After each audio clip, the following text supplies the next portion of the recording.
네, 감사합니다. 기도하겠습니다.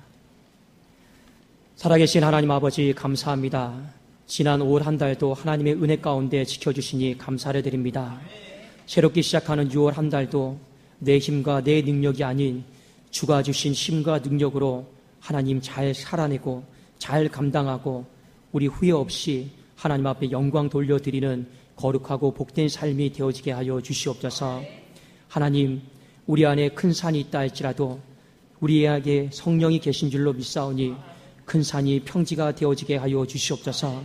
가정의 아픔과 교회의 아픔을 하나님 씻겨주시고 어찌하든지 가정과 교회가 이제는 기쁨의 잔치가 되어지게 하여 주시고 이제는 하나님 찬송이 넘쳐나는 하나님의 처소가 되어지게 하여 주시옵소서. 사랑하는 성도님들, 아버지 어렵고 힘든 때를 살아가고 있습니다. 그럼에도 불구하고 하나님을 가까이 하는 자는 복됨을 알게 하여 주시고 교회를 가까이 하며 예배를 가까이 하는 모든 심령들을 하나님 물리치지 마시고 하나님 작은 신임에도 응답하여 주시고 작은 기도에도 하나님 역사하여 주옵소서.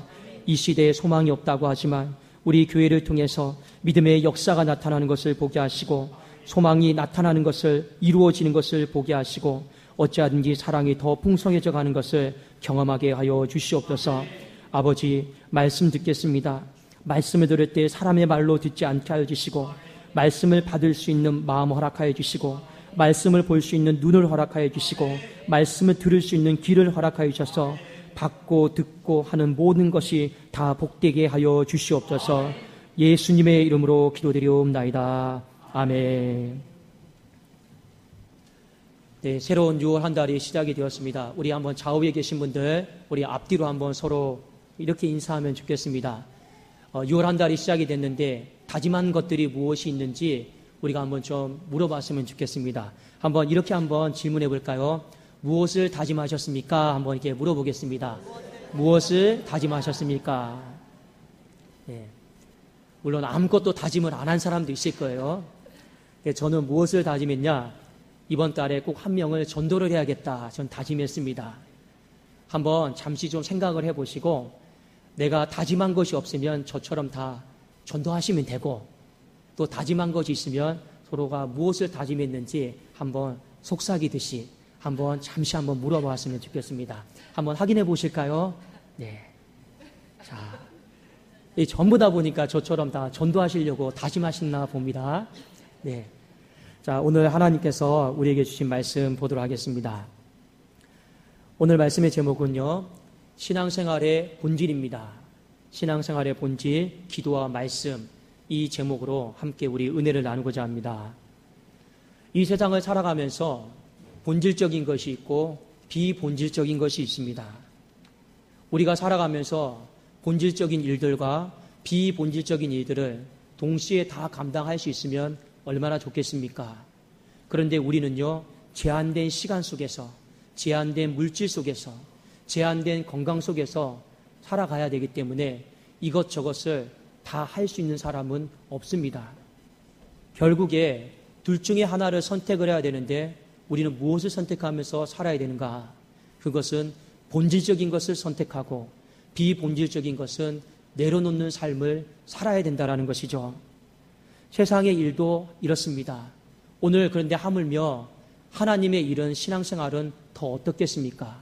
사도행전 6장 말씀에 보면 똑같이 우리에게 말씀하고 있는 것이 있습니다. 신앙생활에도 본질적인 것이 있고 비본질적인 것이 있다. 그러면 우리는 어떻게 살아야 되는가? 비본질적인 것은 내려놓고 본질적인 것을 선택하고 집중해서 우리는 살아야 된다라고 하는 것을 성경이 일깨워주고 있습니다. 사도행전 6장 2절에 보면 12사도가 모든 제자를 불러 이르되 우리가 하나님의 말씀을 제쳐놓고 접대를 일삼는 것이 마땅하지 아니하니라. 여기 말씀해 보면 하나님의 말씀을 제쳐놓는다라고 하는 것이 있습니다. 이미 이 말씀 속에는요, 본질적인 것이 있고 비본질적인 것이 있는데 우리가 비본질적인 것 때문에 본질적인 것을 제쳐놓는 것은 마땅하지 않다, 올바르지 않다라고 하는 것을 우리에게 일깨워주고 있는 것입니다. 그러면 신앙생활의 본질은 무엇일까요? 사도행전 6장 4절 말씀을 우리 함께 읽어보기를 원합니다. 시작. 우리는 오로지 기도하는 일과 말씀 사역에 힘쓰리라 하니. 기도하는 일과 말씀 사역에 힘쓰는 것이 신앙생활의 본질입니다.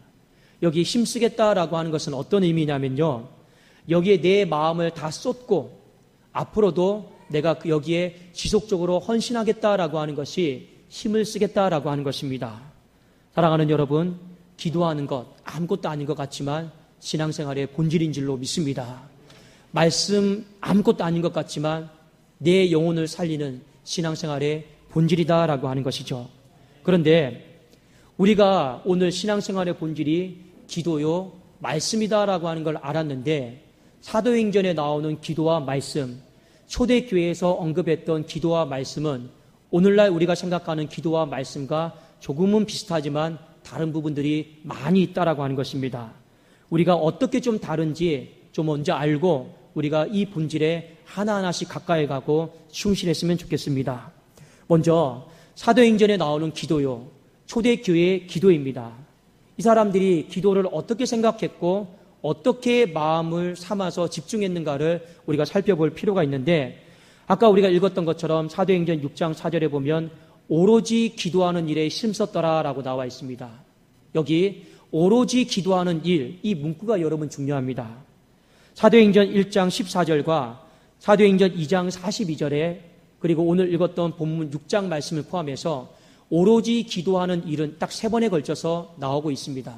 그런데 이 오로지 기도하는 이 일이 어떤 내용의 기도였는가는 서로 다 연결이 되어 있습니다. 한번 우리 1장 14절을 한번 넘기셔서 같이 한번 찾아보기를 원합니다. 같이 한번 읽겠습니다. 시작. 여자들과 예수의 어머니 마리아와 예수의 아우들과 더불어 마음을 같이하여 오로지 기도에 힘쓰더라. 자, 두 번째 2장 42절을 함께 보겠습니다. 시작. 그들이 사도의 가르침을 받아 서로 교제하고 떡을 떼며 오로지 기도하기를 힘쓰니라. 사도행전에 딱 3번에 걸쳐서 오로지 기도하기에 힘쓰더라, 이 구절이 나와 있습니다. 이 전후 문맥을 여러분 살펴보면요, 왜 사도들이 오로지 기도하기에 힘썼을까?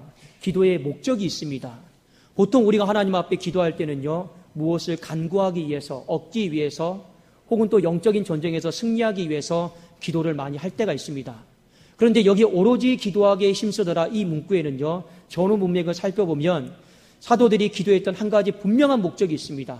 이것은 무엇이었는가? 바로 성령에 사로잡히는 것. 성령에 사로잡혀서 하나님의 나라를 주목하고 하나님의 나라를 만드는 것. 이것이 사도들이 오로지 기도하기에 힘썼던 내용이었다라고 하는 것입니다. 사랑하는 여러분, 사도행전 2장 4절에 보면 그들이 다 성령의 충만함을 받고, 충만함을 받는다라고 하는 건요, 사로잡힌다라는 거예요. 성령이 말하게 하심을 따라 다른 언어들로 말하기 시작하니, 성령에 사로잡히게 되면요, 하늘의 말을 하게 되는 줄로 믿습니다. 성령에 사로잡히게 되면요, 땅의 나라에 주목하는 것이 아니라 하늘의 것, 하나님의 나라에 주목하게 되어 있다라고 하는 것이죠. 성령에 사로잡히게 되면 하나님을 증거하고 싶어지고 하나님의 뜻을 펼치고 싶은 것이 바로 성령에 사로잡힌 사람들의 한 가지 특징입니다. 사도행전 1장 8절에 예수님이 하늘에 승천하시면서 제자들에게 말씀하셨습니다. 오직 성령이 너희에게 임하시면, 너희가 성령에 사로잡히게 되면 예루살렘과 유대와 사마리아와 땅끝까지 이르러 내 증인이 되리라. 그러니까 제자들이 받은 사명은 무엇입니까? 이 땅 가운데 예루살렘의 하나님 나라를 만드는 거예요.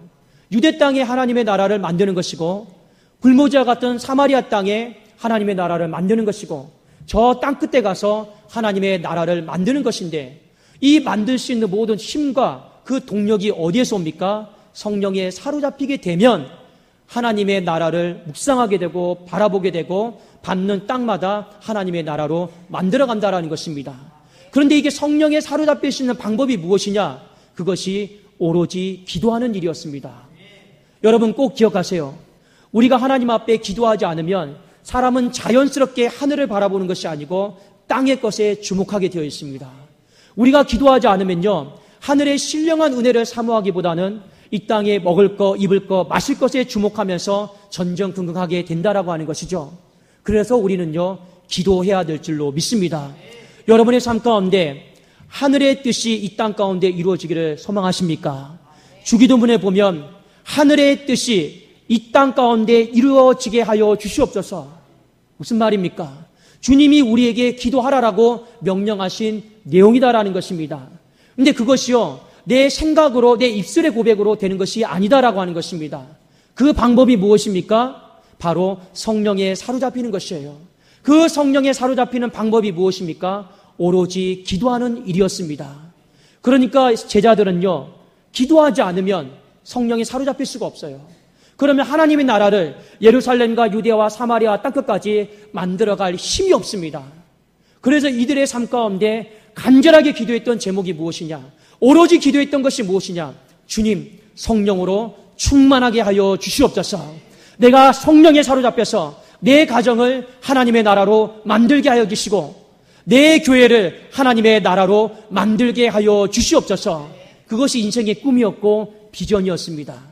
그거 하나 때문에 모진 핍박과 박해를 받아가면서 참아내면서 살았다라고 하는 것이죠. 사랑하는 여러분, 초대교회에서 오로지 기도했습니다. 단순히 세상 것을 구하기 위해서 나의 만족과 유익을 위해서 기도한 것이 아니요. 무엇 때문에 기도했습니까? 성령에 사로잡히기 위해서, 성령의 충만함을 받기 위해서. 그래서 내가 더 이상 땅을 바라보지 않고 먹을 것, 입을 것, 마실 것에 집착하지 않고 하늘을 바라보면서 하나님의 나라를 소망하는 마음으로 기도했다라고 하는 것입니다. 이것이 초대교회의 기도의 본질이었어요. 하나 더 볼까요? 말씀입니다. 초대교회의 말씀, 사도행전의 말씀은 어떠했을까? 다시 한번 우리 6장 4절을 읽도록 하겠습니다. 시작. 우리는 오로지 기도하는 일과 말씀 사역에 힘쓰니라 하니.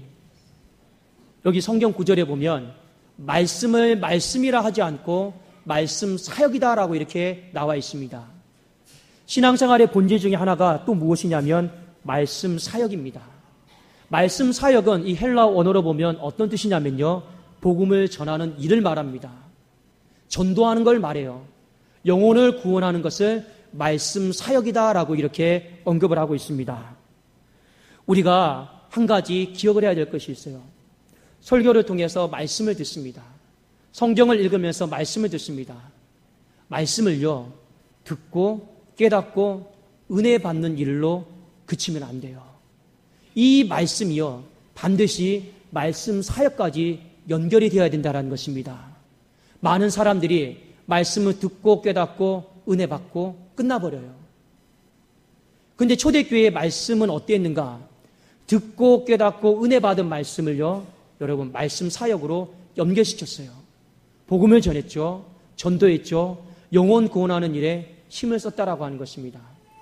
오로지 기도하는 일과 오로지 말씀 사역에 힘썼다라고 하는 것은 어떤 뜻입니까? 그들의 마음 가운데 하나님의 나라를 소망했다라는 것이고, 그 하나님 나라를 이룰 그 백성들을 건지고 구원하기 위해서 애썼다라고 하는 것입니다.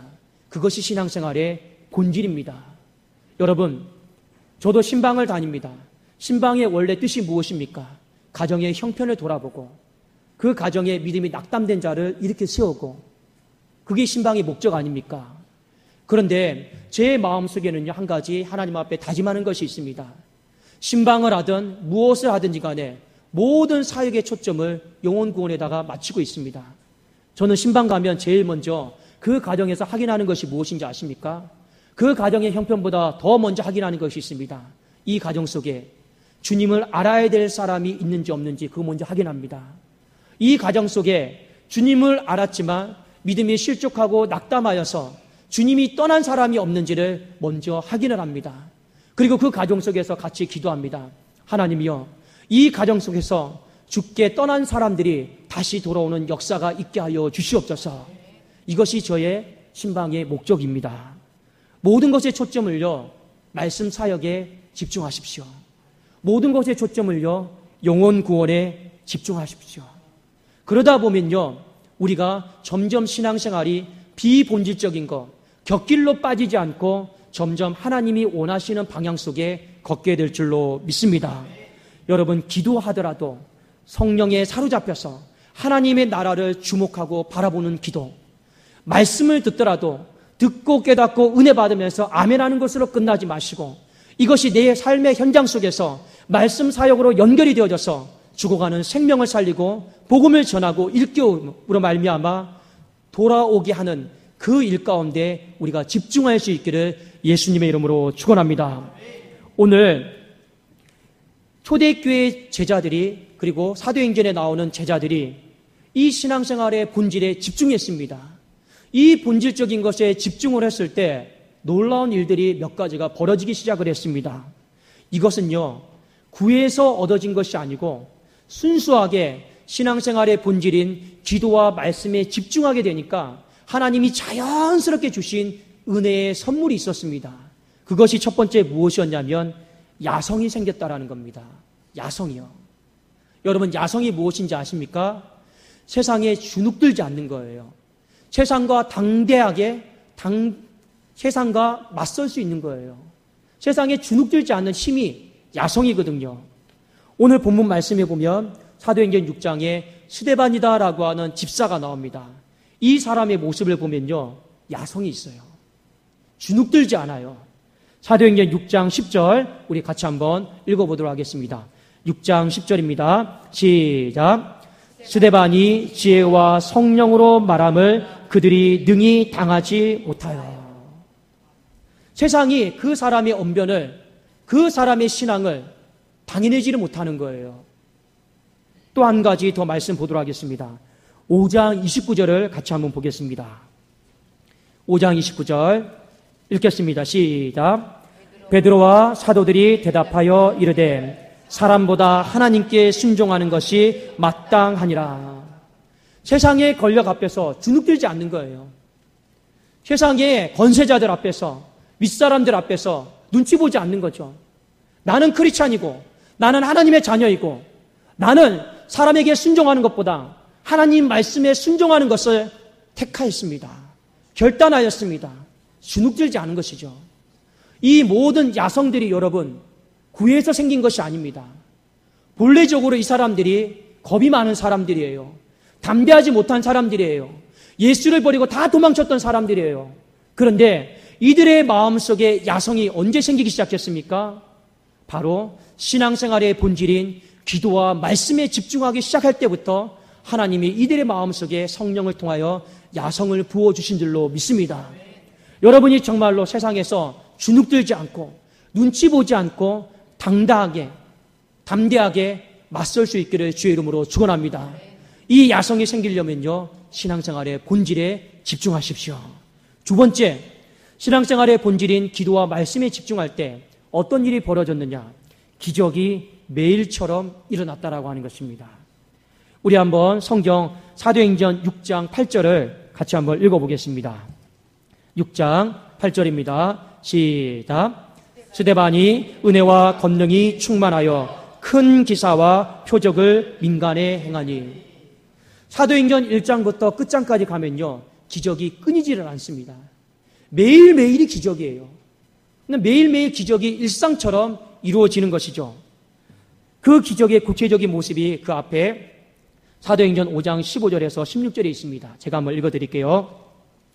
심지어 병든 사람을 메고 거리에 나가 침대와 요 위에 누이고 베드로가 지날 때 혹 그의 그림자라도 누구에게 덮일까 바라고 예루살렘 부근에 수많은 사람들도 모여 병든 사람과 더러운 귀신에게 괴로움 받는 사람을 데리고 와서 다 나음을 얻으니라. 여러분, 한 가지 분명히 기억하셔야 될 것이 있습니다.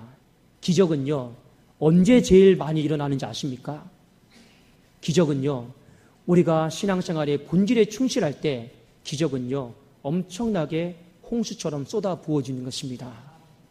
기적은요, 어떤 신령한 은사가 있어서 기적이 일어나는 게 아니에요. 기적은요, 위대한 목사가 있어서 기적이 일어나는 것이 아닙니다. 언제 병이 제일 많이 낫는지 아십니까? 언제 제일 많이 역사가 일어나는지 아십니까? 초대교회 사도들이, 집사들이 오직 기도와 말씀, 여기에 힘쓰고 집중할 때요, 기적은 하나님께서 그냥 주신 선물이었어요. 그러니까 여러분의 마음속에 병이 낫기를 원하고 내 삶의 기적을, 사도행전에 나와 있는 그 기적을 하나님, 내가 오늘날도 경험하기를 원합니다. 그런 소원하는 마음이 있습니까? 그러면 여러분, 기도와 말씀에 집중하세요. 신앙생활의 본질에 다시금 내 마음을 확정짓고 또 확정짓고 결단하시고 정하십시오. 그러면 하나님이 매일의 기적을 경험하게 해주실 줄로 믿습니다. 제가 예전에 선교를 몇 번 다녀온 적이 있습니다. 선교를 몇 번 다녀왔는데 어떤 선교를 갔을 때는요, 굉장히 놀라운 기적적인 일들이 많이 일어났습니다. 또 근데 어떤 선교를 갔을 때는요, 그냥 밋밋한 거예요. 그냥 기적들이 일어나지를 않는 거예요. 두 차이가 무엇일까를 곰곰이 생각을 해봤습니다. 근데 분명한 차이점이 있었습니다. 선교를 갔던 사람은 똑같아요. 근데 왜 어떤 선교는 기적이 일어나고 어떤 선교는 기적이 일어나지 않을까요? 물론 그 나라를 향한, 그 지역을 향한 하나님의 섭리와 뜻하심이 있겠죠. 그러나 거기에는 분명한 한 가지 차이가 있었습니다. 기적이 잘 일어나지 않던 선교는요, 우리가 준비한 프로그램, 이것을 가능하면 많이 보여주는 것, 어떤 행사 위주로 선교를 준비해 갔을 때는요, 기적이 거의 일어나지 않았습니다. 그러나 어떤 행사 위주의 선교가 아니라 그 비행기에서 내리자마자 전단지를 갖고 그 가정을 방문을 하고 도시에서 전도를 하고 사람 눈치 보지 않고 내가 복음을 전할 때요, 어마어마한 기적들이 일어나기를 시작을 했습니다. 제가 그때 한 가지 깨달은 것이에요. 기적은 은사를 가지고 있다고 해서 생기는 것이 아니구나. 왜냐하면 제가 많이 은사를 가지고 있다고 생각하면 어느 지역을 가든지 간에 기적이 다 일어나는 것이 맞지 않습니까? 그런데 이상하게도 신기하게도 말씀과 기도, 오로지 기도하는 일과 말씀 사역에 전무할 때 이 기적이 매일매일처럼 놀랍게 일어났다라고 하는 사실입니다. 여러분의 가정 가운데, 우리의 교회 가운데 정말로 기적이 끊어지지 않고 주님 다시 오시는 날까지 계속 지속적으로 이어지기를 주의 이름으로 축원합니다. 이것을 위해서 저와 여러분이 해야 될 한 가지 일이 있어요. 그것은 무엇이냐면, 하나님, 우리는 신앙생활의 본질인 오로지 기도하는 일과 말씀 사역에 힘쓰고 전무하겠습니다. 이 마음으로 우리가 고백하고 확정할 때, 하나님 앞에 나아갈 때 하나님은 자연스럽게 매일의 기적을 경험하게 하여 주실 줄로 믿습니다. 세 번째, 신앙생활의 본질에 집중할 때 어떤 일이 벌어졌는가? 날마다 부흥을 경험했다라는 것입니다. 우리 성경 사도행전 6장 7절을 같이 한번 보도록 하겠습니다. 6장 7절입니다. 시작.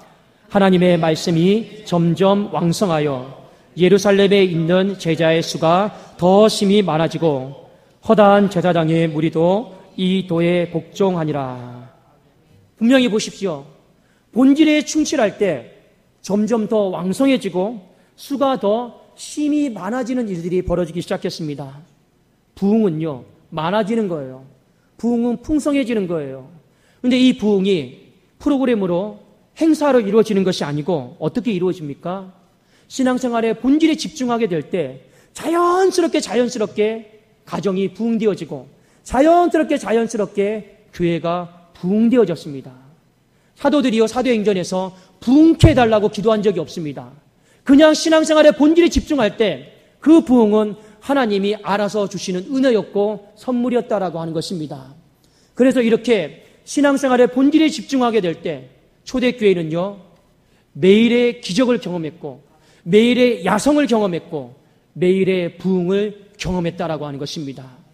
이것이 비단 그 시대에만 해당되는 일이겠습니까? 오늘날도 내 신앙에 야성이 없다라면, 자꾸만 세상의 눈치를 보고 자꾸만 주눅 들고 있는 삶을 살고 있다라면, 내 삶에 어떤 기적의 역사를, 체험의 역사를 경험해 본 적이 없다라면, 내 가정에, 우리의 교회 가운데 부흥의 맛을 보지 못했다라면 그 문제가 무엇입니까? 우리가 본질에 충실하지 못하지 않았기 때문에 그렇지 않겠습니까? 다시 한번 우리의 가정과 교회가 이번 한 주, 그리고 6월 한 달만이라도 이 신앙생활의 본질인 오로지 기도하는 일과 말씀 사역에 전무할 수 있기를 주의 이름으로 축원합니다. 오늘 성경 말씀의 마지막으로 우리가 한 가지 더 집중해서 봐야 될 구절이 있습니다. 오늘 사도행전 6장은 이렇게 시작을 합니다. 헬라파 유대인들이 나오고 히브리파 유대인들이 나옵니다. 6장 1절에 보면 이들 사이에 문제가 생기기 시작했습니다. 어떤 문제가 생겼고 이것이 신앙생활의 본질과 비본질과 어떻게 상관이 있는가를 우리가 한번 좀 살펴보기를 원합니다. 6장 1절 같이 한번 읽겠습니다. 시작. 그때 제자가 더 많아졌는데 헬라파 유대인들이 자기의 가부들이 매일의 구제에 빠짐으로 히브리파 사람을 원망하니. 헬라파 유대인들은요, 이방 사람들이었는데 기독교를 받아들인 사람들이에요. 히브리파 유대인들은요, 유대인들이었는데 기독교로 개종을 한 사람들입니다. 교회 안에 이 두 부류의 사람들이 생기기 시작했습니다. 근데 문제는 뭐냐? 이 사람들이 교회 안에서 하나가 되지 못하고 일치되지 못하고 알력 다툼을 하는 거죠. 그리고 구제하는 문제에 있어서 한 부류가 소외됩니다. 그러니까 원망하고 불평하는데 시간을 다 쏟아버리는 것이죠. 이때 사도들이 사람들을 다 부릅니다. 사도행전 6장 2절에 12사도가 모든 제자를 불러 이르되 우리가 하나님의 말씀을 제쳐놓고, 그러니까 본질을 제쳐놓고 접대를 일삼는 것, 구제를 일삼는 것이 마땅하지 아니하니. 지금 무슨 말입니까? 신앙생활은 본질이 있다. 그 본질을 제쳐놓으면 안 된다. 그 본질이 비본질에 밀려버리면 안 된다.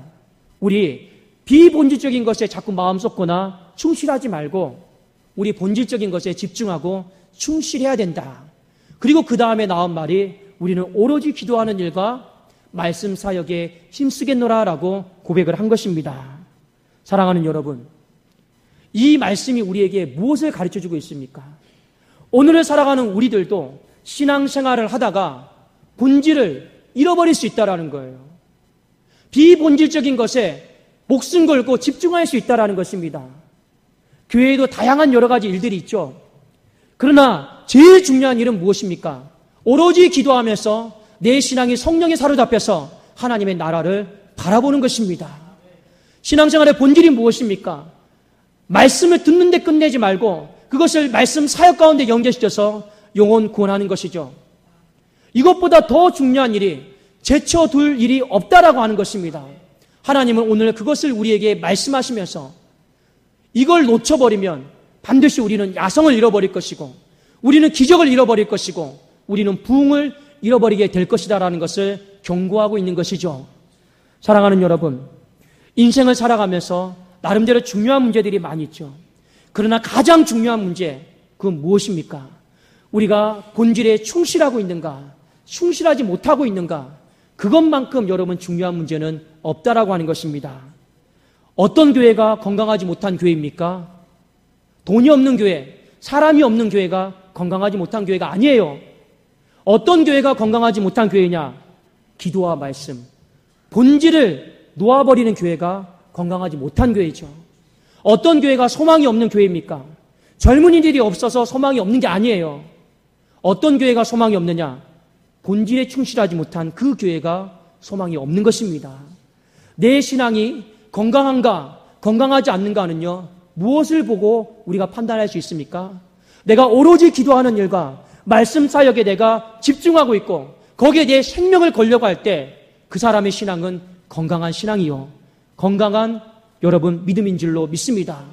그러나 이것을 제쳐놓고 다른 것에만 내가 몰두하고 집중하고 거기에 시간과 물질을 다 쏟을 때는요, 육은 살아있는 것 같지만 여러분 속은요 다 죽어가고 있는 것이라는 것입니다. 그러니까 자꾸만 야성을 잃어버리죠. 그러니까 자꾸만 기적을 경험하지 못하죠. 그러니까 자꾸만 부흥을 경험하지를 못하는 것입니다. 오늘 말씀 여러분 꼭 기억을 하시면서 하나님이 우리에게 원하시는 것 두 가지입니다. 본질이 있습니다. 기도하십시오. 어떤 기도입니까? 오로지 기도할 수 있기를 주의 이름으로 축원합니다. 성령에 사로잡혀서 땅의 나라, 먹을 것, 마실 것, 입을 것에 집중하지 않게 하여 주시고 하늘의 나라, 그 나라에 내가 집중하게 하여 주시옵소서. 여러분, 말씀을요 듣는데 끝내지 마시고 은혜 받는데 끝내지 마시고 반드시 이 말씀을요 말씀의 사역까지 연결을 시키십시오. 그래야지만이 여러분 우리 이것만 잘해도요 나머지는 하나님께서 우리에게 덤으로 은혜로 주시는 선물인 줄로 믿습니다. 우리 한번 6월 한 달도 이번 한 주도 우리 그런 마음으로 우리 한번 교회를, 가정을 잘 만들어갈 수 있기를 원합니다. 우리 또 예배가 마치면 전도의 원례가 있죠. 여러분, 전도회는 왜 만들어졌습니까? 회비 걷고 친목 도모하기 위해서 만들어진 것이 아닙니다. 전도회는요, 전도하라고 만들어진 거예요. 전도하라고 비슷한 연령대로 묶어준 거예요. 어떤 전도회가 부흥하겠습니까? 어떤 전도회 하나님이 많은 사람들을 보내주겠습니까? 그 전도회가 오로지 기도하고 말씀 사역에 집중하고자 할 때 하나님이 그 나이대에 비슷한 사람들을 많이 보내주지 않겠습니까? 우리 모든 것에, 이 본질적인 것에 한번 다 맞춰갈 수 있기를 원합니다. 그러다 보면 시간이 지나 있을 때 우리는요, 세상에 맞설 수 있는 야성이 생겨요. 그러다 보면요, 알게 모르게 매일매일의 삶이 기적을 경험할 수 있어요. 그러다 보면요, 우리 가정과 교회는요, 더 심히 부흥하고 점점 왕성해지는 하나님의 놀라운 은혜가 있기를, 경험하는 것을 보게 되기를 주님의 이름으로 축원합니다. 기도하겠습니다. 살아계신 하나님 아버지, 감사합니다. 하나님의 나라, 더 이상 아픈 사람들이 없고 병든 자들이 없고 걷지 못하는 사람들이 없고 충만한 하나님의 나라, 그 나라를 이 땅 가운데 세우기를 원했던 아버지의 마음, 그 사명을 받았던 제자들, 이것을 감당해낼 수 있는 힘이 오로지 기도하는 일과 그리고 말씀 사역에 전무하는 것이었습니다. 우리 사랑하는 성도님들도 성령에 사로잡혀서 하늘의 것을 주목하게 하여 주시옵소서. 하나님 말씀 사역에 집중하면서 죽어있는 심령들을 살리게 하시고 없는 것을 있는 것으로 만들어내는 복된 삶이 되어지게 하여 주시옵소서. 그리함으로 우리의 가정과 우리의 교회는 더 야성이 있고 더 부흥이 있고 더 기적이 매일처럼 있는 것을 경험하게 하여 주시옵소서. 예수 그리스도의 이름으로 기도드리옵나이다. 아멘.